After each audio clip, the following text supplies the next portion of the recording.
What's up guys? I hope you are doing well. I am Veer. Welcome to Study Love Family. तो दोस्तों ये lecture काफी interesting और काफी important रहने वाला है। हर एक एग्जाम में आप लोगों को फायदा पहुंचाएगा। छोटा सा काम आप लोगों को करना है, जैसे ही आप लोगों को यहाँ पर ये क्विज दिखने वाला है, इसको आप लोग अटेम्प्ट करने की कोशिश कीजिएगा। ये अटेम्प्ट करने के बाद में अगर क्वेश्चन आप लोगों के गलत भी होते हैं तो कोई दिक्कत नहीं है, इसी वीडियो के अंदर हम लोग उनको डिस्कस करने वाले हैं। और फिर वीडियो के एंड में फिर से आप लोगों से क्विज पूछूंगा, तो एक वीडियो के अंदर ही 3 बार आप लोगों का रिविजन हो जाएगा। आप लोग लंबे समय तक इनको याद रखेंगे। और लास्ट वीडियो में जो हम लोगों ने डिस्कस किया था उसका भी रिविजन होगा आप लोगों का, तो इसलिए वीडियो को टकटकी लगाकर देखिएगा। ठीक है, तो आइए आज का डिस्कशन स्टार्ट करते हैं बिना किसी देरी के। सबसे पहले आप लोगों के सामने ये क्विज है, इसको आप लोग अटेम्प्ट कीजिए। बात की जा रही है international day for elimination of violence against जो वुमेन होता है, उसके लिए थीम क्या रखी गई है अब की बार की, ये आप लोगों को बताना है। दूसरा क्वेश्चन ये है, अभी रिसेंटली एक चीफ मिनिस्टर थे जिनका नाम था तरुण गोगोई, उनकी रिसेंटली अभी डेथ हो गई है। ये सबसे लंबे समय तक इस राज्य के चीफ मिनिस्टर रहे, तो ये राज्य कौन सा है और इनके जो चीफ मिनिस्टर है यहाँ पर, इनका नाम था तरुण गोगोई। ठीक है, इसी के साथ में उमंग एप्लीकेशन के बारे में बात की जा रही है। उमंग की फुल फॉर्म क्या है? ये एक ऐसा एप्लीकेशन है कि गवर्नमेंट की ऑल इंडिया लेवल पर जो भी सारी सर्विसेज हैं, जो इस तरीके से एक ही प्लेटफॉर्म पर प्रोवाइड कराने की कोशिश की गई है ताकि लोगों को ज्यादा दिक्कत परेशानी न रहे, और सारी सर्विसेज चाहे वो सेंट्रल गवर्नमेंट की हो चाहे वो स्टेट गवर्नमेंट की हो, उनको एक जगह इकट्ठा करके इस मोबाइल ऐप के थ्रू प्रोवाइड कराया जा रहा है। तो ये है उमंग। तो उमंग की फुल फॉर्म आप लोगों को बतानी है। नेक्स्ट बात की जा रही है यहाँ पर एक साइक्लोन के बारे में जिसका नाम है नेवा। ठीक है, तो ये जो साइक्लोन है ये बे ऑफ बंगाल में भी देखने को मिला, और ये जो साइक्लोन है ये एम्फेन जो साइक्लोन था, आप लोगों ने उसके बारे में मैंने आप लोगों से डिस्कस भी किया था, जो मई के महीने में आया था।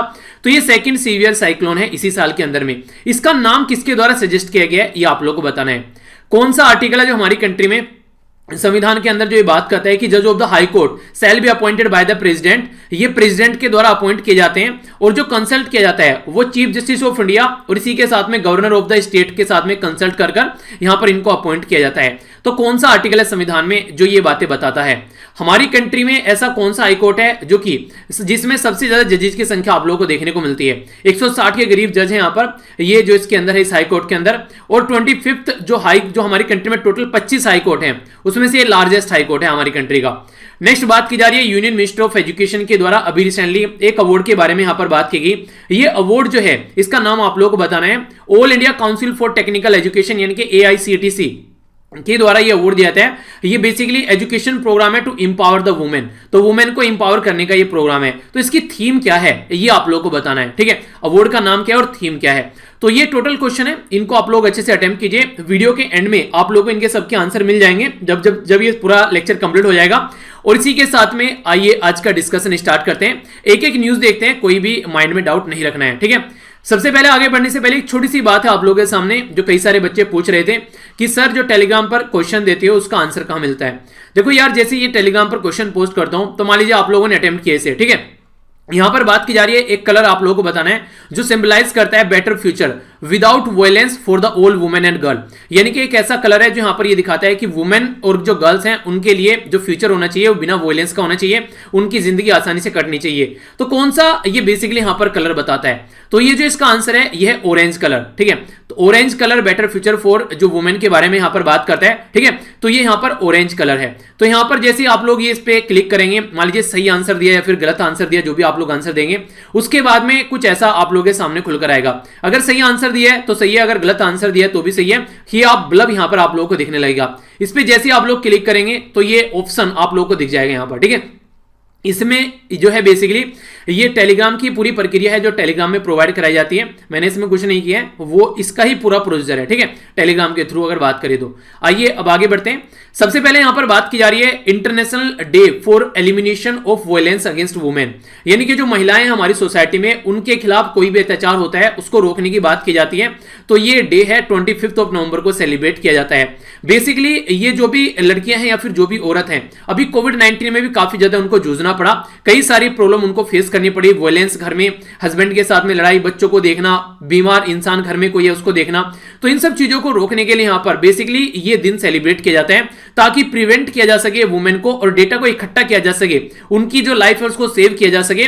ये इसलिए डे सेलिब्रेट किया जाता है। जो इसकी थीम है यह है orange the world, fund, response, prevent and collect. Orange the world का मतलब क्या है मैंने अभी बताया। यहां पर ऑरेंज जो शब्द है इसका मतलब, इसका ये सिंबलाइज करता है कि जो better future for the women without violence, यानी कि जो वुमेन है, जो लड़के हैं, उनका फ्यूचर जो है वो अच्छा रहना चाहिए, उसमें कोई वोलेंस नहीं होना चाहिए। तो ऑरेंज वर्ड इसीलिए यूज किया जाता है। तो ऑरेंज द वर्ल्ड यानी कि फ्यूचर जो है वुमेन का सेफ रखना है, उसके लिए फंड करना है, इकट्ठा रिस्पॉन्स करना है, प्रिवेंट करना है, उसको रोकना है और कलेक्ट करना है चीजों को, ताकि डेटा वगैरह, ताकि इस तरीके की इंफॉर्मेशन के बारे में हम लोग पता लगा सकें और फ्यूचर में ऐसी कोई हरकतें हो तो उनको रोक सकें।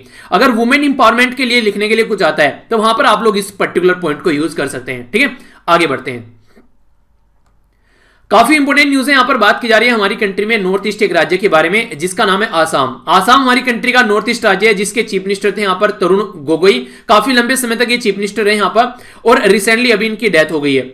ये जो इनका टाइम ड्यूरेशन ना, जो इनकी जिंदा जो थी, इनका जो टाइम पीरियड था 1936 से लेके 2020 तक ये बेसिकली जिंदा रहे। इसी के बीच में ये यहां पर जो चीफ मिनिस्टर रहे 2001 से लेके 2016 तक, यानी कि 15 साल के करीब लगभग यहां पर longest serving chief minister of the state, यानी कि आसाम के सबसे लंबे समय तक चीफ मिनिस्टर ये रहे। और जो इनकी पार्टी थी वो थी इंडियन नेशनल कांग्रेस। इसी के चलते आइए थोड़ा सा एक बार नजर डाल लेते हैं राज्य के ऊपर। राज्य कौन सा था? राज्य था आसाम। तो यहां पर ये आसाम हो गया हमारी कंट्री में। आसाम को अगर इंटरनेशनल बॉर्डर के बारे में बात करें हम लोग, तो आसाम को यहां पर 2 इंटरनेशनल बॉर्डर टच करते हैं। एक हो गया भूटान और दूसरा हो गया यहां पर बांग्लादेश। ठीक है, बांग्लादेश भी टच करते हैं, यहां पर मेघालय बीच में, हालांकि बांग्लादेश भी टच करता है। हमारी कंट्री का कौन सा राज्य टच करता है? अरुणाचल प्रदेश, नागालैंड, मणिपुर, ये मणिपुर, मिजोरम और त्रिपुरा। ठीक है, तो इसी के साथ में मेघालय तो ये अकेला ही है। तो ये टच करते हैं यहां पर इस साइड से, जो नॉर्थ ईस्ट के राज्य हैं, अरुणाचल प्रदेश, नागालैंड, मणिपुर, मिजोरम, त्रिपुरा, मेघालय। बाकी वेस्ट बंगाल जो है यहां पर, ये एक राज्य है हमारी कंट्री का, ये भी यहां पर इसको टच करता है, तो ये कंफ्यूज नहीं होना है। तो चिकन नेक है यहां पर जिसके थ्रू इसको टच करता है। तो ये इस पर्टिकुलर एरिया के बारे में इंफॉर्मेशन है। आगे बढ़ते हैं। नेक्स्ट जो इंपॉर्टेंट इंफॉर्मेशन है यहां पर ये बात की जा रही है उमंग ऐप के बारे में। यहां पर बोला गया कि 3 साल कंप्लीट हो चुके हैं उमंग ऐप को। ये इंफॉर्मेशन हमारी कंट्री में यूनियन मिनिस्टर फॉर आईटी के द्वारा, इंफॉर्मेशन टेक्नोलॉजी के द्वारा ये बात की गई है। उमंग जो है ये इंटरनेशनल वर्जन, ये collaboration with ministry of external affair, ये सेलेक्ट की गई कई सारी country including USA, UK, Canada, Australia, UAE, Netherland, Singapore, Australia और न्यूजीलैंड। ठीक है, तो कई सारी कंट्री यहां पर देखने को मिली जिसके बारे में यहां पर हम लोग बात करें। तो उमंग यहां पर ये ऐप है, ये बेसिकली करता क्या है? हमारी कंट्री का एक ऐसा ऐप है जिसकी फुल फॉर्म है यहां पर unified mobile application for new age governance. तो सारी जो भी गवर्नेंस एक्टिविटीज हमारी कंट्री में होती हैं उनको एक सिंगल प्लेटफॉर्म पर प्रोवाइड कराना, ताकि जनता को उसके बारे में ज्यादा दिक्कत न फेस करनी पड़े। मैं आप लोगों को एक इंटरेस्टिंग इंफॉर्मेशन बताता हूं।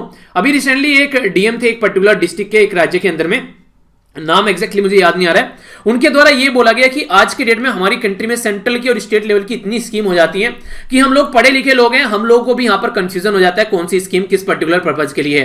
तो हमारी कंट्री में जो जनता है मैक्सिमम, खासकर अगर बात करें जो लोग पढ़े लिखे नहीं है, उनके लिए स्कीम बनाई जाती है। तो उनको कैसे पता चलेगा जब हम लोग भी कंफ्यूज हो जाते हैं? तो इसलिए एक सिंपल फॉर्म में स्कीम होनी चाहिए, ज्यादा छोटी छोटी पता नहीं कैसी कैसी स्कीम प्रोवाइड कराई जाती है, कुछ कॉम्प्रिहेंसिव सॉल्यूशन होना चाहिए ताकि इतनी सारी स्कीम्स का पता न रख सके। फिर भी इसी मैटर को थोड़ा सा सॉल्यूशन प्रोवाइड कराने के लिए उमंग ऐप है जो एक जगह सारी चीजें प्रोवाइड कराता है, वरना अलग अलग मिनिस्ट्री की जाकर अलग अलग इंफॉर्मेशन चेक करनी पड़ेगी। तो ये काफी इंपोर्टेंट ऐप है हमारी कंट्री में, जो कि काफी न्यूज में भी रहा। तो हमारी कंट्री में अच्छे से काम करने के बाद में अब इस ऐप को लॉन्च कर दिया गया है। कहां पर? ये लॉन्च किया गया इन सारी कंट्री के अंदर भी। ठीक है, तो इनके लिए भी अब इसको लॉन्च किया गया है। तो ये काफी इंपॉर्टेंट है, जिसके बारे में एक हल्का सा आइडिया आप लोग जरूर रखिएगा। ओके, नेक्स्ट इंफॉर्मेशन जो यहां पर है ये बात की जा रही है एक साइक्लोन के बारे में। पहले तो आप लोग यहां पर ये छोटी सी एक पिक्चर देखिए। अगर इसको आप लोग साइक्लोन बोलते हैं तो हमारी कंट्री वाले रीजन में, इंडियन ओशन में इसको साइक्लोन बोला जाता है। जापान वाले रीजन में इसी को टाइफून बोला जाता है। अगर यहां पर आप लोग मेक्सिको वाले रीजन में जाएंगे तो इसको हुरिकेन के नाम से पुकारते हैं। ऑस्ट्रेलिया वाले रीजन में जाएंगे तो इसको विली विली के नाम से पुकारते हैं। यानी कि ये एक ही तरीके का फिनोमिनन है, अलग अलग कंट्री में इसको अलग अलग नाम से पुकारा जाता है। जैसे घर पे नाम चुन्नू मुन्नू, और बाहर अगर आप लोग जाएंगे तो पता चला वहां पर वीरेंद्र या वीरेंद्र सिंह या वीरेंद्र कुलांट, इनका नाम मतलब एक अच्छा सा नाम रहता है डॉक्यूमेंट्स में। तो इस तरीके से अलग अलग कंट्री अलग अलग नाम पुकारना पसंद करती है।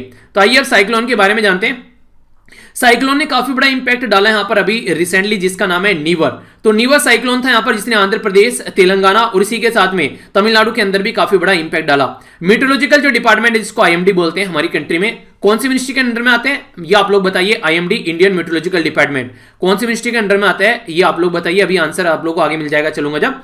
यहां पर नीवर जो है यहां पर ये जो साइक्लोन है, ठीक है, तो ये इस काफी बड़ा इंपैक्ट डाल रहा है। बे ऑफ बंगाल में यहां पर बोला जा रहा है सेकंड सीवियर साइक्लोन है यहां पर, आफ्टर जो एम्फन जो साइक्लोन देखने को मिला था मई के महीने में। तमिलनाडु के द्वारा यहां पर कोशिश की जा रही है कि ज्यादा से ज्यादा लोगों को बचाया जा सके, क्योंकि आने वाले टाइम में एक्सट्रीम हैवी रेन होने वाली है अभी कुछ आने वाले टाइम के अंदर में। तो ये साइक्लोन है जिसके बारे में आप लोग आइडिया रखिएगा। ठीक है, तो ये साइक्लोन निवर। अगर बात करूं थोड़ा सा यहां पर साइक्लोन की कैटेगरी के बारे में, तो हमारी कंट्री में एक डिपार्टमेंट है जिसको बोलते हैं IMD, Indian meteorological department, headquarter new Delhi में। गवर्नमेंट ऑफ इंडिया का डिपार्टमेंट है, 1875 में इसको बनाया गया था। ये जो डिपार्टमेंट है, इसकी जो पेरेंट डिपार्टमेंट है किसके अंदर आता है, तो ministry of earth and science के अंडर में आता है। इसके द्वारा ये कैटेगरी डिवाइड की गई है हमारी कंट्री में साइक्लोन की। साइक्लोन कैसा रहेगा, सीवियर रहेगा, कैसा रहेगा, तो ये यहां पर बताता है। तो यहां पर कैटेगरी है सुपर साइक्लोन किसको बोलते हैं, extreme severe cyclone, very severe cyclone, या यहां पर सीवियर साइक्लोन, साइक्लोन, या फिर डीप डिप्रेशन या डिप्रेशन, यानी कि नीचे तो से ऊपर को बढ़ते चले जाएंगे तो यहां पर सीवियरिटी ये बढ़ती चली जाएगी। यहां पे जो स्पीड है ये 31 से लेके 50 किलोमीटर पर आवर या फिर 17 से लेके 27 नोट जो बेसिकली स्पीड यहां पर नापी जाती है। तो इसलिए एवरेज स्पीड यहां पर बढ़ती चली जाती है, 3 मिनट का एवरेज देते हैं। तो यहां पर नीचे डिप्रेशन से लेकर ऊपर तक जब आप लग जाएंगे सुपर साइक्लोन तक, तो ये बढ़ता चला जाता है। ठीक है, तो किलोमीटर में ले रहा हूं ताकि आप लोग इसको अच्छे से अंडरस्टैंड कर सकें। डिप्रेशन का मतलब होता है 31 किलोमीटर से लेके 50 किलोमीटर तक तो डिप्रेशन है। डीप डिप्रेशन है 51 से लेके 62 किलोमीटर तक। साइक्लोन स्टॉर्म हो गया 63 से लेके ये 88 किलोमीटर तक, ठीक है, किलोमीटर पर आवर। इसी के लिए साथ में सीवियर साइक्लोन हो गया यहां पर 89 से लेके 117 किलोमीटर पर आवर तक। ये यहां पर वेरी सीवियर साइक्लोन जो हो गया यहां पर, ये हो गया 118 से लेके 165 किलोमीटर पर आवर तक। एक्सट्रीमली सीवियर हो गया 166 से लेके 220 किलोमीटर पर आवर। और सुपर साइक्लोन हो गया यहां पर एक तरीके सुपर साइक्लोन जो स्टॉर्म हो गया वो यहां पर 221 से ऊपर जो स्पीड रहेगी उसको सुपर साइक्लोन बोलेंगे। ठीक है, तो ये बेसिकली इसके बारे में आइडिया रखेगा। यहां पर अगर बात करूं कितने, यहां पर बताएगा कितने kilometre is equal to 1 knot. ठीक है, तो ये आप लोग बताइए जो कि स्पीड की यहां पर एक जो आप लोग नापते हैं इसके थ्रू, तो उसके बारे में आप लोगों को बताना है। साइक्लोन नॉर्मली आप लोगों को बे ऑफ बंगाल में ज्यादा देखने को मिलते हैं। इसका रीजन क्या है, सबसे पहले तो यहां पर ये बताया गया कि साइक्लोन जो है इसलिए देखने को मिलते हैं क्योंकि जो अरेबियन सी में उसमें स्ट्रॉन्गर जो विंड आप लोगों को देखने को मिलती है जो ईस्टर्न अफ्रीकन रीजन से होती हुई आती है। इसलिए यहां पर अगर हम लोग बात करें दोनों साइड की, ये हो गया आप लोगों का अरेबियन सी और ये हो गया यहां पर, ये हो गया बेसिकली बे ऑफ बंगाल। तो इस वाले रीजन में साइक्लोन कम आते हैं और इस वाले रीजन में यानी कि बे ऑफ बंगाल में साइक्लोन ज्यादा आते हैं, अरेबियन सी वाले रीजन में साइक्लोन जो होते हैं वो कम आते हैं।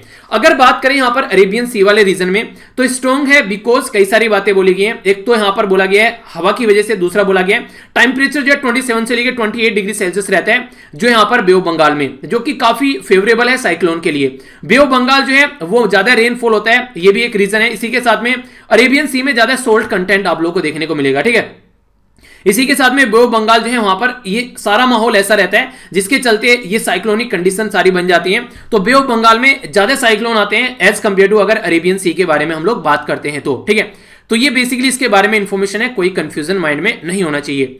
एक और इंफॉर्मेशन है यहां पर, ये भी साइक्लोन से रिलेटेड है। हमारी कंट्री में अभी यहां पर राजीव गुबा ये चेयर कर रहे हैं एक मीटिंग जो कि यहां पर national crisis management committee NCMC जिसको आप लोग बोलते हैं, वो रिव्यू करेगी यहां पर जो साइक्लोन अभी देखने को मिल रहा है आंध्र प्रदेश, तमिलनाडु और पुडुचेरी के अंदर में, इसके बारे में यहां पर जानेगी। जो कैबिनेट कमेटी है यहां पर इसके बारे में नेशनल क्राइसिस मैनेजमेंट से रिलेटेड, ये कमेटी इन्वॉल्व रखती है टॉप डिसीजन मेकिंग जैसे डिजास्टर मैनेजमेंट से रिलेटेड और डील करेगी जो भी कोई क्राइसिस होगा कंट्री में सीवियर और नेशनल जिसका रेमिफिकेशन किया जा सके एक तरीके से, तो मेजर क्राइसिस जो होगा उसके साथ में डील करेगी। तो अभी फिलहाल ये साइक्लोन जो है एक मेजर क्राइसिस की तरीके से सामने आ रहा है, तो इसके साथ में डील करने के लिए यहां पर जो हमारी कंट्री के यूनियन जो कैबिनेट सेक्रेटरी है राजीव गुबा, तो उनकी चेयर उन्हीं की अध्यक्षता में नेशनल क्राइसिस मैनेजमेंट कमेटी इस चीज को रिव्यू कर रही है। ठीक है, तो नेशनल क्राइसिस मैनेजमेंट कमेटी को जो चेयर कर रहे हैं वो है यहां पर राजीव गौबा। ठीक है, तो इनका नाम याद रख सकते हैं। इंपॉर्टेंट इंफॉर्मेशन है यहां पर ये बात की जा रही है, इससे रिलेटेड मैं थोड़ा सा आप लोगों को कुछ और चीजें दिखाने की कोशिश करूंगा, आप लोग समझ पाएंगे। ये बात की जा रही है यहां पर रिसेंटली अभी एक टनल बोरिंग के बारे में। टनल बोरिंग एक ऐसी मशीन आप लोगों को देखने को मिलती है जो आप लोग यहां पर पिक्चर में भी देख रहे हैं और अभी आप लोग एक छोटी सी वीडियो में दिखाऊंगा जिसमें आप लोग अच्छे से चीजों को समझ पाएंगे।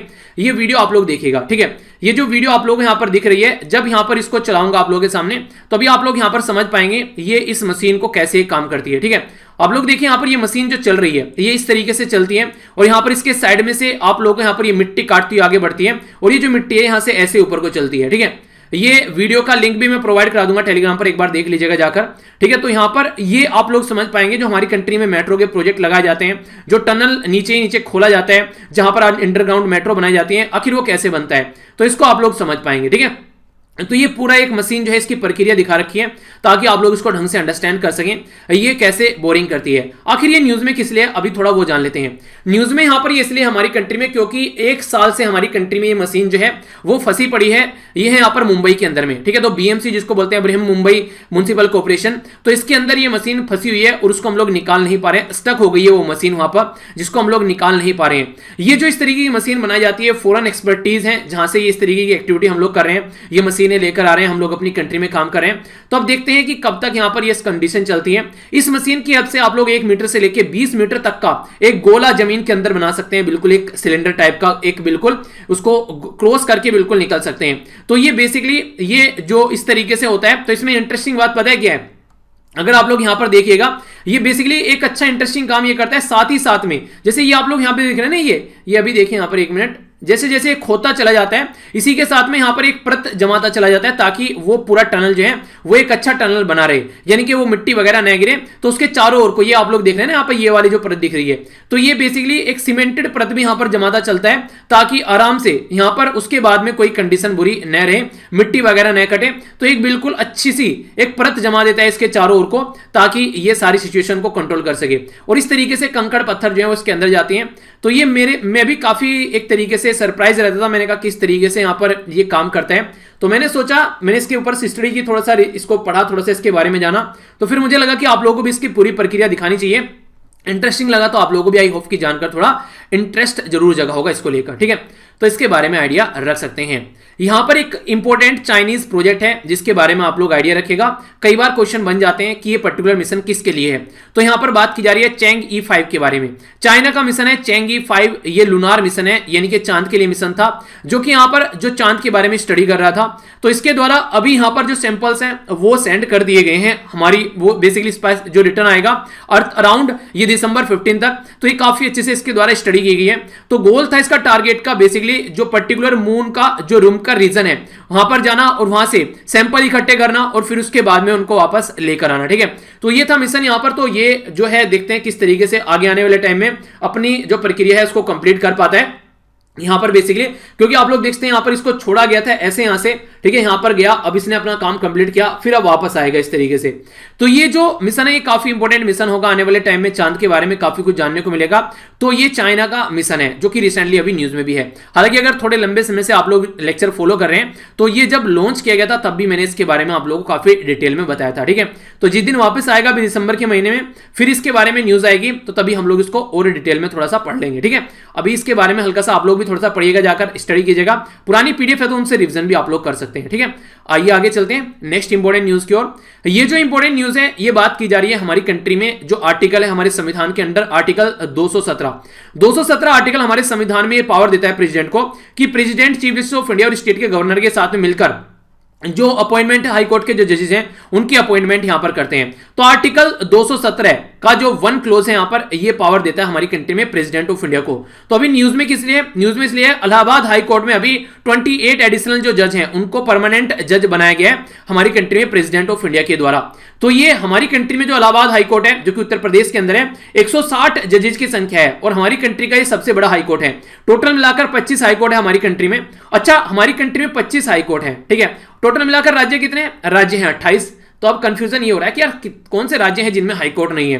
तो इसके बारे में थोड़ा सा आप लोग जाकर एक स्टडी कीजिएगा, थोड़ा सा जाकर इसके बारे में पढ़िएगा, क्योंकि आप लोगों को पता होना चाहिए कि किस कौन कौन से राज्य में हमारे हाई कोर्ट हैं। ये मैं आप लोगों को 2-3 बार पहले भी बता चुका हूं। आप लोग थोड़ा सा होमवर्क है, ये अपना थोड़ा टाइम निकालिएगा और उसके ऊपर काम कीजिएगा, ठीक है। तो ये देखते हैं कौन कौन सा जो फैमिली मेंबर है वो सही आंसर देता है, ठीक है। तो अच्छे से इसको स्टडी कीजिएगा। नेक्स्ट बात की जा रही है यहां पर एक अवार्ड के बारे में जिसको बोला गया यहां पर लीलावती अवार्ड। तो यूनियन मिनिस्टर ऑफ एजुकेशन जो कि निशांक पोखरियाल जी हैं उनके द्वारा अभी वर्चुअली यहां पर लॉन्च किया गया लीलावती अवार्ड, जो हमारी कंट्री में ये all India council for technical education के द्वारा स्टैब्लिश किया गया था। तो ये बेसिकली जो ये अवार्ड है ये एजुकेशन प्रोग्राम है टू एम्पावर द वुमेन, यानी कि महिलाओं के सशक्तिकरण का ये एक आप लोग कार्यक्रम बोल सकते हैं। इसकी थीम जो है वो भी यहां पर ये रखी गई है कि वुमेन एम्पावरमेंट। तो ये काफी इंपॉर्टेंट है। तो ये क्रिएट करेगा अवेयरनेस, जो सैनिटेशन है, हाइजीन है, यानी कि साफ सफाई महिलाओं के बारे में, इसी के साथ में हेल्थ न्यूट्रिशन लिटरेसी, उनको एम्प्लॉयमेंट कैसे प्रोवाइड कराना है, टेक्नोलॉजी से रिलेटेड क्रेडिट मार्केटिंग इन्वॉल्व करेगा एक तरीके से इनोवेशन के लिए, skill development, natural resources, right of the women, तो ये सारे एरिया में काम करेगा। तो लीलावती जो अवार्ड है all India council for technical education के द्वारा स्टेब्लिश किया गया था। इसकी थीम है वुमेन इंपावरमेंट। तो ये काफी इंपॉर्टेंट क्वेश्चन आप लोगों के लिए बन सकता है, ठीक है। तो ये था टोटल आज का डिस्कशन। मैं आशा करता हूं कि आप लोगों ने इसको अच्छे से एंजॉय किया होगा। अभी आप लोगों को यहां पर क्विज होगा और उसके बाद में कल का रिवीजन भी करेंगे। पहले एक बार रिव्यू कर लेते हैं क्या क्या डिस्कस किया। सबसे पहले international day for elimination of women against ये वायलेंस अगेंस्ट वुमेन हम लोगों ने जाना डिटेल में। एक क्वेश्चन भी था जो आप लोगों को टेलीग्राम पर पोस्ट किया था, आई होप कि आप लोगों ने अटेम्प्ट किया होगा। इसके साथ हम लोगों ने एक पर्टिकुलर राज्य के चीफ मिनिस्टर के बारे में जाना, उनकी रिसेंटली अभी डेथ हुई। नेक्स्ट हम लोगों ने जो यहां पर समझा, ये हम लोगों ने समझा उमंग ऐप के बारे में डिटेल में। एक साइक्लोन के बारे में जाना, किसके द्वारा नाम दिया गया, क्या क्या कंडीशन है, कहां से आते हैं, किस एरिया में क्या बोला जाता है, कहां पर साइक्लोन ज्यादा आते हैं और कौन इसको चेयर कर रहा था। तो ये कई सारी न्यूज हम लोगों ने इस पर्टिकुलर न्यूज से रिलेटेड देखी, ठीक है। तो इसी के साथ में नेक्स्ट जो इंपॉर्टेंट न्यूज थी उसमें हम लोगों ने देखा यहां पर टनल बोरिंग मशीन के बारे में कुछ बातें जानी। नेक्स्ट इंपॉर्टेंट जो इन्फॉर्मेशन थी यहां पर ये चैंग-ई 5 लूनार प्रोजेक्ट यानी कि चांद से रिलेटेड जो प्रोजेक्ट था उसके बारे में समझा। नेक्स्ट हम लोगों ने यहां पर एक इंपॉर्टेंट आर्टिकल अपने संविधान में उसके बारे में जाना। नेक्स्ट हम लोगों ने यहां पर एजुकेशन मिनिस्टर से रिलेटेड जो लीलावती अवार्ड है उसके बारे में जाना। तो ये काफी इंपॉर्टेंट आज का हमारा डिस्कशन था। आई होप कि आप लोगों ने इसको एंजॉय किया होगा। आइए अब क्वेश्चन को अटेम्प्ट कीजिए। International day for elimination of violence against women की थीम क्या है? फॉर्मर चीफ मिनिस्टर कहां के थे? तरुण गोगोई, जिनकी रिसेंटली अभी डेथ हुई है। उमंग जो ऐप है इसकी फुल फॉर्म आप लोगों को बतानी है। निवर जो बेसिकली यहां पर साइक्लोन है, ये किसके द्वारा इसका नाम दिया गया है? कौन सा आर्टिकल है यहां पर जो हमारी कंट्री में जो अपॉइंटमेंट के बारे में बात करता है, जज ऑफ द हाई कोर्ट। हमारी कंट्री में अगर बात करें सबसे बड़ा हाई कोर्ट कौन सा है, ये आप लोग को बताना है। इसी के साथ में एजुकेशन मिनिस्ट्री के द्वारा ये अवार्ड है जिसका नाम आप लोग को बताना है, जिसके तहत वुमेन इंपावरमेंट के बारे में बात की जाती है। और थीम क्या है यहां पर, ये भी आप लोग को बताना है इस पर्टिकुलर अवार्ड की, ठीक है। आइए थोड़ा सा रिवीजन कर लेते हैं। इंडिया और जो इंडिया की जो नेवल एक्सरसाइज थी 27th एडिशन, ये इंडिया और सिंगापुर के बीच में कहां पर देखने को मिला? इसी के साथ में लक्ष्मी विलास बैंक को किसके साथ में मर्ज किया गया? गुपकर अलायंस, जिसको हम लोग बोलते हैं people's alliance for Gupkar declaration, पहले नाम क्या था इसका? इसी के साथ में आप लोगों को बताना है कि कौन से राज्य के साथ कब यहां पर जो पंजाब हरियाणा का रीऑर्गेनाइजेशन एक्ट यहां पर निकल कर आया था, जिसमें 2 राज्य बनाए गए थे जिसको रीऑर्गेनाइजेशन ऑफ पंजाब बोला गया। किसके हिस्से में ज्यादा चंडीगढ़ आती है, पंजाब के या फिर हरियाणा के? चेरी ब्लॉसम फेस्टिवल जो है ये कहां पर सेलिब्रेट किया जाता है, जो कि अब की बार नहीं होने वाला है। हमारी कंट्री में जो NCRTC यानी कि national capital region transport corporation limited, किसके साथ में एग्रीमेंट साइन किया गया है? Delhi Ghaziabad Meerut regional rapid transit system project के बारे में। तो ये आप लोग को बताना था। इंपॉर्टेंट क्वेश्चन थे, आंसर देख लेते हैं। जो सिम्बेक्स एक्सरसाइज है इंडिया और सिंगापुर के बीच में, अंडमान सी आप लोगों को देखने को मिल रही है। इसी के साथ में लक्ष्मी विलास बैंक को DBS बैंक में यहां पर इसको विलय करने की बात की जा रही है। People alliance for Gupkar declaration, यहां पर गुपकर डिक्लेरेशन इसका पहले नाम था, अब people alliance for Gupkar declaration कर दिया गया है। पंजाब रीऑर्गेनाइजेशन एक्ट 1966 में हुआ और चंडीगढ़ का मैक्सिमम हिस्सा पंजाब के अंदर में आता है 60% और 40% हरियाणा के अंदर में आता है। मेघालय में चेरी ब्लूसम फेस्टिवल सेलिब्रेट किया जाता है और न्यू डेवलपमेंट बैंक के साथ में एग्रीमेंट साइन किया गया NCRTC का, ठीक है, ताकि डेवलपमेंट किया जा सके। दिल्ली गाजियाबाद मेरठ जो यहां पर जिसको RRTSP आप लोग बोलते हैं, यानी कि regional rapid transit system project, ठीक है। तो ये था आज का डिस्कशन। मैं आशा करता हूं कि आप लोगों ने इसको अच्छे से एंजॉय किया होगा। अगर आप लोगों ने लेक्चर यहां तक देख लिया तो फीडबैक दिए बगैर मत जाइएगा। ये कम से कम आप लोग इसको बोल सकते हैं कि मुझे पता चलता रहे कि लेक्चर कैसा रहा। तो ये एक छोटा सा फीडबैक होता है। अपना कमेंट बॉक्स में कमेंट बताइएगा कैसा लगा लेक्चर। अगर लेक्चर पसंद आया है और आप लोगों को लगा है कि ये फायदेमंद है तो ही इसको लाइक और शेयर करना है। अगर पसंद नहीं आया तो डिसलाइक करके कमेंट बॉक्स में बताना है डिसलाइक क्यों किया है, ताकि इंप्रूव किया जा सके। यहां से जाकर आप लोग ये PDF डाउनलोड कर सकते हैं टेलीग्राम से, और ट्विटर, इंस्टाग्राम और फेसबुक पर मेरे साथ कनेक्ट रहने के लिए वीर तालियान सर्च कीजिएगा। आप लोग मेरे साथ कनेक्ट रह सकते हैं, ठीक है। कई सारे बच्चे बोलते हैं कि सर फ्रेंड रिक्वेस्ट एक्सेप्ट कर लो। 1 लाख से ज्यादा जो बच्चे हैं जिनकी फ्रेंड रिक्वेस्ट है, अब ये बताइए किसकी एक्सेप्ट की जाए। तो अगर आप लोग फॉलो भी वहां पर कर लेंगे तो भी आप लोगों को सारी चीजें के नोटिफिकेशन मिलते रहेंगे जो भी मैं वहां पे शेयर करता हूं, ठीक है। तो उसकी टेंशन मत लीजिए। तो मिलता हूं नेक्स्ट लेक्चर में। बड़ों को नमस्ते, छोटों को प्यार, छोटी सी लाइफ एंजॉय करो। तब तक के लिए जय हिंद।